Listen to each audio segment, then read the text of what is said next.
Welcome back. Every now and then, we come across some tricky grammatical structures which leave us dumbfounded. One such tricky grammatical expression is each time. In fact, each time can be used in variable ways and a few of them will be dealt now. Let's go through them. Look at here. Each time can be followed by an infinitive. Once again, each time can be followed by an infinitive. Here, an infinitive means to infinitive. Then the example sentence is here. Each time to buy a pen.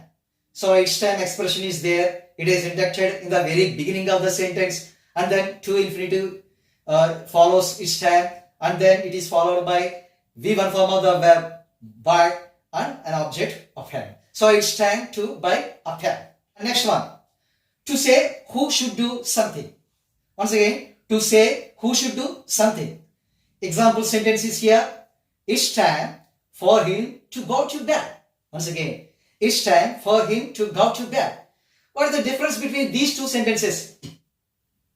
Here, one person says something about another person. See, for example, I say about Raju, it's time for Raju to go to bed.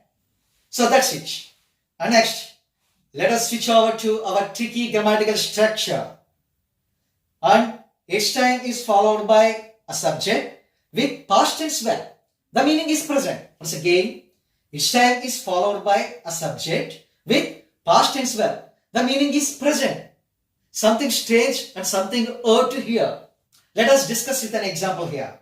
Each time it is followed by a subject here. Subject is Raju.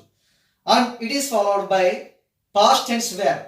Instead of go, past tense verb. V2 form of the verb is incorporated here. To bed. So it's time Raju went to bed. So this sentence must be in its past form. Strangely, we shouldn't consider it's a past tense construction. Instead, it shall be treated as the present sentence. But how? It's a non-conventional way of expression. What is non-conventional way?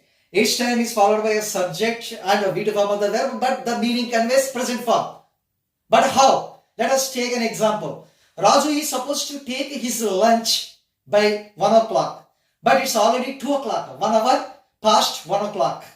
So somebody cautions him. It's time you had your lunch. So that's the way its meaning to be expressed. Let us take a look at yet another example. It's time you washed those shirts. Once again, it's time you washed those shirts. Who says these verses? Raju says to his mom. His mom is supposed to wash those shirts by 10 a.m. today. But it's already 11 a.m. It's already 1 hour past 10 a.m. So Raju hurries his mom. Mom, it's time you wash those shirts. So that's the meaning to be conveyed. It's a present form of expression. And now, third one. It's high time you attended the meeting. Once again, it's high time you attended the meeting. Have you noticed any difference between this construction and these two constructions?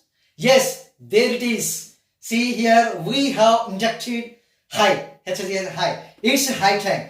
It's high time is used instead of it's time. Is there any change in meaning? No change in meaning. But the thing is that it is used in British English. Britishers use this construction. It's time. It's a high time you attended the meeting. So, my dear friends, this is all about the tricky grammatical structure.